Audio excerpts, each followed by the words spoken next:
Danielle, where does that third set, particularly the first 5 games, rank among the best tennis you've played? I think it's up there. I definitely faced my challenges today. But yeah, I think I really got it together in the third set and went out with confidence and, you know, kind of cleaned some areas of my game up. And yeah, I think it's up there. Does this all feel new to you, or do you feel, or whatever the opposite of new is, ready, or like you've been there before? How are you taking it? Yeah, this has all been a really incredible experience, and obviously it's my first time playing main draw here in Australia, so I think that's a little bit new to me. This time last year I was playing a challenger in Newport Beach, but yeah, I think I'm really embracing it, and it makes it a lot easier when you play in front of great fans and really good energy. So you had lost in your previous attempts at a Grand Slam, and you were 3 points from defeat in this first round. Why do you think it's happening for you now? I think I'm playing really good tennis, and I think I've put in a lot of hard work, and sometimes, you know, at this level you're playing against, when I lost at the French Open I played Wozniacki, when I lost at Wimbledon I played Mertens, and when I lost at the U.S. Open, I played Sabalenka. So I lost to some really good players, and I did everything I could those days. I think I've gained more experience in the last year, which is great. And yeah, I don't think much has really changed. I think I'm just getting a little bit different outcome, and that's based off of the hard work that's been put in the past, and, you know, just having faith in what I'm doing. What did you say to yourself after the first set? Honestly, I lost that set pretty quickly, but what was going through my mind was that I think I had at least two break points that I didn't convert, and then there was another game, I think the first game on serve. I don't know if I had a game point that game, but I had an opportunity, I think, where I could have maybe put myself in a different situation. So even though the set was 6-2, it took an hour, I felt like it was very close regardless of the score, and so I just told myself, hey, if I can, you know, give just a little bit more, 10% or 15%, I have an opportunity. And yeah, I just stayed positive through that and kind of weathered the storm. Obviously, there's a lot of buzz about what you've been doing here. How aware are you of that, especially what's floating back over to the States, and what kind of, you know, text messages and conversations have you been having with friends and family back home? Yeah, the support's been incredible. There's been so many nice things that people have said. I don't really keep up with the social media part of it too much, but I keep in touch with my family and my close friends, and yeah, I just kind of embrace all of this attention that I've been getting. It's been really nice that people have recognized my success, and yeah, it's very flattering, and yeah, hopefully I continue to get some good energy like this.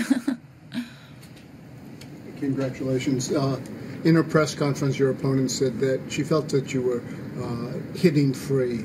Did you have that sense? Just talk about your hitting style and your feeling that day.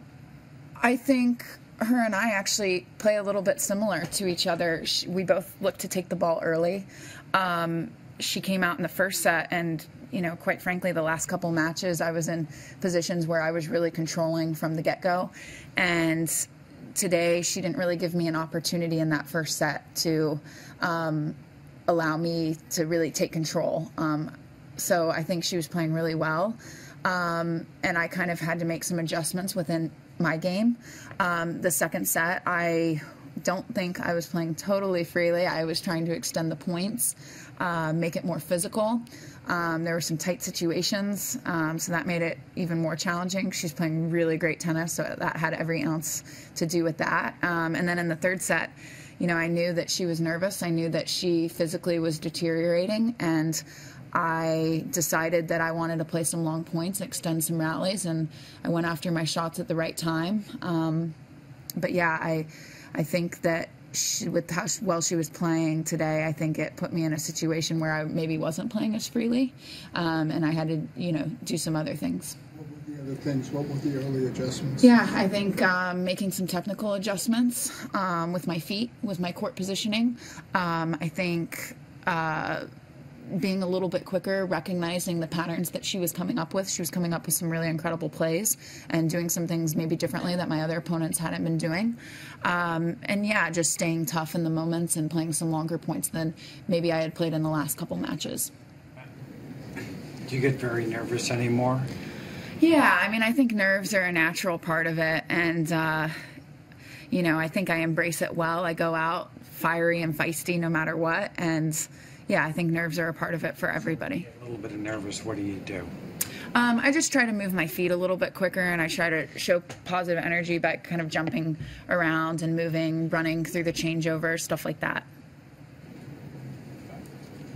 You've got either Petra on one side or Ash, who's a local player, on the other side. Can you tell us just about what you'd be expecting against either of those players, depending on who wins? Yeah, I've never played Ashley, but she's obviously playing great tennis, and I think that would be a great match. I've played Kvitova once a couple weeks ago in Sydney, and she's tricky because she's a lefty. But yeah, I think no matter who I play, it's going to be an incredible battle and another great opportunity for me. Have you followed much of Petra's career and, you know, her comeback? Yeah, I've followed a lot of her career. She's an incredible champion, has gone through a lot, and we had a really great battle a couple weeks ago. It was one of the best matches I've played, and I didn't even win that match. So very familiar with her, very familiar with Barty, and yeah, looking forward to the next match. Hi. Congratulations. I hope you understand that we are used to meet players when they're kids and they become suddenly... Yeah, and I'd like to know, you are different from our point of view, and do you think that helped you? I mean, because you're more mature, you went through different experiences, studying university, all those college, whatever. Do you think, and you also talk like a more mature person, if I can say that, which doesn't mean that you're old. Don't take me wrong. So I'd like to know if that helped you in a way, and you know better how to face different situations, even if they are new for you too. Yeah, I think not being a child prodigy, not being a superstar at a young age certainly humbled me and made me in a way work harder for things. I was, I think, talented and athletic, but maybe not to the level that other players were at like 14, 15, 16. And so it made me kind of have to, in some ways, I don't want to say work harder, but I think, you know, I was kind of like playing from behind because I wasn't a child prodigy and I went a different route. I wasn't sure, okay, if I could really make it playing professional tennis when I was that age. So going to college was really crucial for me and my development.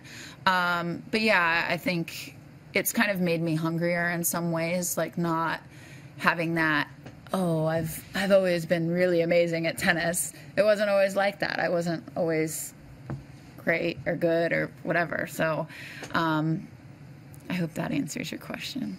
Yeah, you did. Okay. Thanks.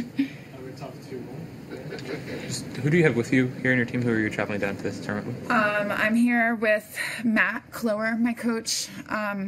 He's with the USTA. I'm with my full-time hitting partner and coach, Stein DeGeer, and Yutaka from IMG.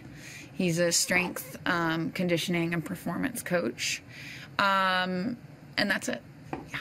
Your box today, I guess Kathy maybe. Yeah, Kathy's always there for us, being the Fed Cup captain and head of women's tennis. And yeah, she's been at every match, which has been incredible. My cousin is here, very close with her. She's one of my closest family members.